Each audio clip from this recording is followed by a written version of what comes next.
So what I'm going to do is go over a few of the problems that you need to make sure you know how to work for your test that's on Monday. This one right here is dealing with molarity. Remember that molarity equals moles of solute over volume, which has to be in liters. And remember, this has to be in moles. So if I look at number 4, it says how many moles of N2CO3 are there in 10 liters of a 2 molar solution. So see, this big M lets me know that I'm dealing with molarity. So all I'm looking for is N.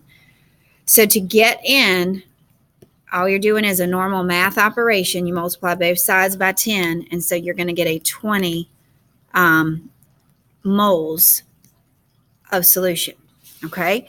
If you're looking at number 5 is a dilution problem. So dilution problems are M1V1 equals M2V2. So my M1 and V1 are right here. 1.6 times 175 equals, and they're wanting it to a liter. So here's the thing. You can leave this as 175 milliliters and change that to milliliters or vice versa.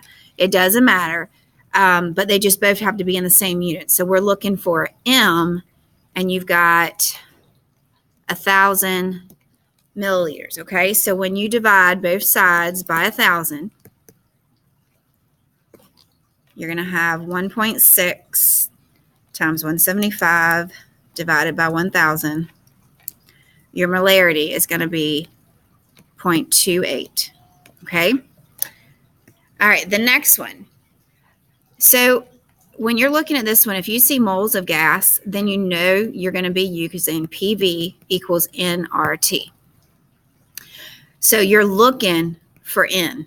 Your P is 750 millimeters of mercury.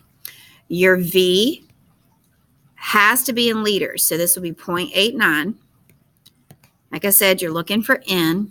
You know that your R value for mercury is 62, okay?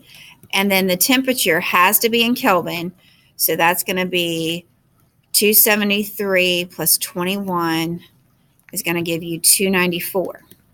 So multiply both sides, and then you're going to divide. So 62 times 294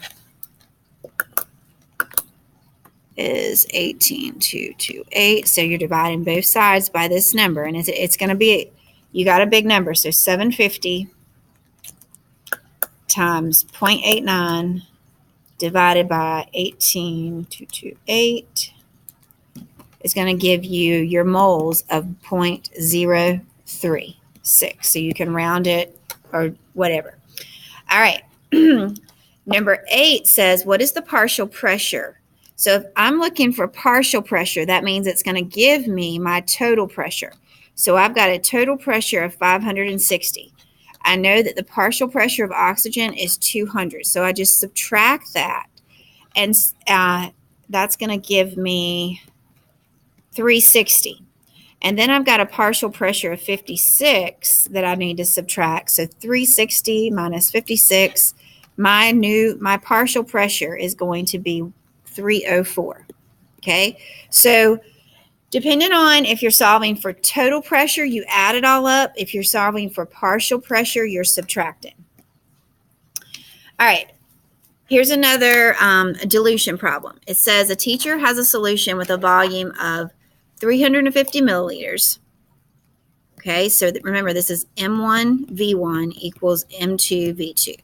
So 350 times 2.5 equals 1.5, and we don't know what the M is. What the V is. So divide both sides by the 1.5. Guys, all you're doing is solving for your unknown variable. So this is just basic math. Divided by 1.5. So you should have gotten 583 milliliters. All right. Number 18, calculate which gas will effuse faster. You're looking for the molar mass. So that's 44, 14, 15, 16, 17. So the one that goes the fastest is the one that has the smaller molar mass. Now, if they have asked you for the rate, you would just do 44 divided by 17 and take the square root. And that gives you a rate of 1.6. So that would be that's what Graham's law is. All right, solubility curves.